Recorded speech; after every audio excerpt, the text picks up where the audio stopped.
আসসালামু আলাইকুম রহমতুল্লাহ। সেই দিনকে একটা ভিডিও দিয়েছিলাম যে ঘাসের জমিতে সার দেওয়ার আগে বলছিলাম যে মাছের ভিডিও দেব, কিন্তু একটু ব্যস্ত ছিলাম সেজন্য ভিডিও দিতে পারিনি।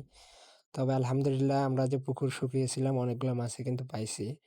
আর এই পুকুরটা শুকানোর পরে যে প্রকার আমরা মাছ পাইছি সব কিন্তু বাড়ি উপরই বিক্রি হয়েছে, প্রায় সবগুলাই। কারণ আমাদের গ্রাম অঞ্চলে যেগুলো মাছ মারা হয় সেগুলো কিন্তু প্রায় বাড়ির উপর থেকে বিক্রি হয়। কিন্তু আমরা বাজারেও নিয়ে যাই, কিন্তু অল্প মাছ ছিল সেই কারণে আরকি বাড়ির উপর বিক্রি হয়ে গেছে।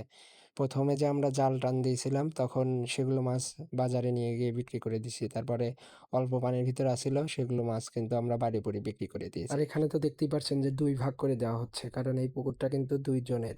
এক ভাগ হচ্ছে আমার নানুদের, আরেক ভাগ হচ্ছে তার চাচাদের, অর্থাৎ নানুর চাচাদের, আমার বড় আব্বা হয়। যাই হোক, তারপরে এখানে যে প্রকারে আমরা মাছ মারলাম সেটা হচ্ছে এটা কি বলে? কারেন্টের থেকে যে লাইন নিয়ে মোটর দিয়ে পানি সেচ দিলাম। কারণ তেল পাইনি আমরা, সেইজন্য আরকি মেশিন দিয়ে সেচতে পারিনি। তবে কিন্তু এটা দিয়ে অনেক ভালো পানি ওঠে। আমি মাঝে, মাঝে গিয়ে সেখান থেকে সরে দিলাম।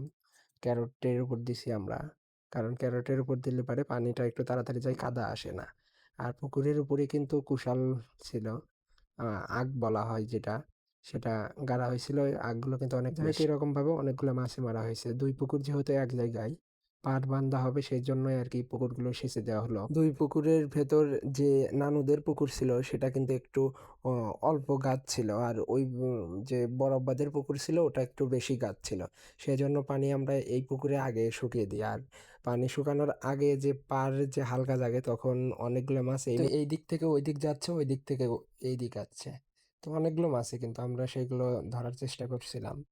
কিন্তু সেরকমভাবে ধরতে পারি নাই। যত তাড়াতাড়ি আমরা যত মাছ ধরতে পারবো তত ভালো। না হলে কিন্তু কাদার ভিতর হারিয়ে যাবে অথবা ডেবে যাবে।